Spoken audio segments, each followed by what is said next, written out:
thank Skillshare for sponsoring today's video. Hi there, Deidre here from Our Upcycled Life. Today's tutorial is DIY seed paper. In this video, I'm going to show you how you can make your own plantable paper at home. This is an eco-friendly craft that's a great way to reuse materials and create something beautiful. Plus, when you plant this paper, it's going to grow into flowers or plants that you can enjoy. They also make fantastic gifts. So follow along and I guide you through the simple steps to make your own seed paper. We've got lots of work. Let's get started. I have a habit of collecting every scrap paper that comes my way. Over time, I accumulate enough scraps to either make homemade paper or embark on a new project. This time, I decided to use my collection of paper scraps to create something beautiful and useful. By repurposing these scraps, I've not only prevented them from ending up in the garbage, but I've also gave them a new purpose. After tearing up all of my scrap paper into small pieces, I pour boiling water over them to break down the paper fibers and make it easier to create flower paper. I let the mixture sit overnight, allowing the water to fully soak and break down that paper. This ensures that the final product is going to be able to hold well together. It's now the following day, and I have a trusty blender that I found at Value Village in my craft room. I use it exclusively only for my crafting projects. After placing some of the soaked paper into the blender, I add enough water to ensure that the mixture is going to blend really well. Then I blend everything together until it reaches a smooth pulp consistency. It's important to ensure that there are no lumps or pieces of paper left after blending, and that it's perfectly smooth. Once the paper has been blended to a smooth pulp, it's important to strain out as much water as possible. To do this, I place the pulp in a strainer and set a bowl underneath to collect all the extra water. I'm going to continue blending until all the paper has been transformed into a pulp, adding necessary water along the way to ensure that it's going to blend properly.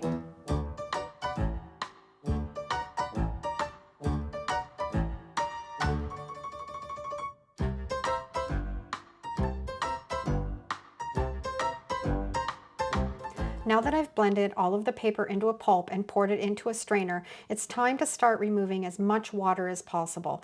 I'm carefully squeezing that pulp and letting the water drain into the bowl underneath, emptying it as necessary. This is a really important step. We want to get as much water taken out of that pulp as we can. If you're finding this crafting project to be enjoyable, I would greatly appreciate your support by taking a moment to hit the like button. Your support goes a long way in helping me continue to create content like this, and I'm really grateful for all of your support. After squeezing as much water out of the pulp as possible, I take my hands and give it a final squeeze over the strainer to remove any remaining water. At this point, the pulp should be crumbly and fall apart easily. This is a good indication that the excess water has been removed and the pulp is ready to go on to the next step. Last summer, as the flower season drew to a close, I collected and dried a variety of petals and flowers to use in DIY projects during the winter. Today I'm taking a handful of these dried petals and flowers and I'm going to crumble them up and gently spread them over the top of that pulp mixture. Adding the dried petals and flowers will make the flower paper look nicer and more colorful. It's an easy way to make that finished product more interesting and beautiful. Next, I'm adding some seeds to the mixture. I got these seeds from the hardware store and I'm just sprinkling them on top of the pulp. It's hard to say how much to add, so I'm just doing it by eye, trying to distribute them evenly. Once I have them sprinkled on, I'm ready to mix everything together.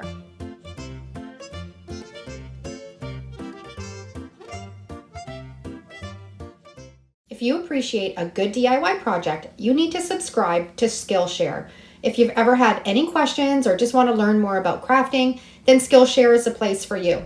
Skillshare is an online video-based platform where you can learn anything from photography to calligraphy. And the difference between Skillshare and YouTube, and why I like it so much, is it focuses on interaction, much like being in the real-life classroom. The instructor lays out steps and information in a way that's easy to comprehend. It's also ad-free, so you can stay in the zone while exploring new skills. With new classes being launched every week, there's always something new to discover. I just finished taking Bronwyn's upcycling class, and it was so much fun. I've learned a few new upcycling skills thanks to her class. So you should join Skillshare and learn a new skill. The first 1,000 people to use the link on my description box will get 1 month free trial of Skillshare. So try it out and let me know what you think. Now it's time to shape the paper mixture. The easiest shape to make are small balls or circles. Simply mold the mixture in your hands until it looks smooth and neat. This is a wonderful activity to do with kids. It allows them to create their own unique shapes while also teaching them about sustainable crafting and the value of repurposing materials for gift giving. Using cookie cutters is a fun way to create shapes. I found a flower-shaped cutter that works well. You don't want a cutter that's too intricate because it can be difficult to remove that paper mixture, but press the paper firmly into the cutter and then carefully remove it. Place that shape on a sheet of wax paper and let it dry. I think these would make excellent Mother's Day gifts or birthday gifts. Simply place them in a jar with a lid and add a nice ribbon and a tag, or as you'll see later in the video, try the idea I have, which I think you're really going to enjoy. If you're running out of time and need some last-minute gift ideas, this could be the perfect solution. This cookie cutter has more detailed edges, which made it more difficult to remove the paper. So just experiment with different things that you have around your home that you could turn into shapes with this paper and have fun with it. I've got all of my pulp shaped the way that I want them, and I place them on a sheet of wax paper to dry overnight. Just remember, thicker ones will take longer to dry, so keep them thin if you're in a rush. I really love the little dried flowers and petals that I added to these. As I wait for the seed paper to dry, I'm trying to think of how I can make them look even more special as a gift. I decided to repurpose a clothing tag that I'd saved and turn it into a really beautiful gift tag. To create the tag, I printed out the graphic and carefully sealed it with some Mod Podge to ensure the ink is going to stay put. Once it dries, I'm going to cut out the graphic and attach it to the front of the tag using another layer of Mod Podge. This is not only going to protect the graphic, but it's also going to give it some texture and finish to the tag. And don't worry, if you like this graphic and you want to use it on your own projects, it is available in my Etsy store and it's downloadable and printable, and you can do this project yourself at home.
With my gift tag all done, I'm now ready to pull this all together, and I'm going to use one of my homemade beeswax wraps to create a simple envelope. I'll place in a couple of those seed flowers, and then I'm going to seal up that envelope, and that's it. This is a perfect gift that's both thoughtful and eco-friendly. If you're curious about how I made beeswax wraps, check out the easy video tutorial that I'll link below. I hope you've enjoyed today's tutorial and it's giving you some crafting inspiration. Thanks for watching. Have a great day, and we'll see you in the next video. And if you love this video, I'm sure you'll love either of these next two. Take care.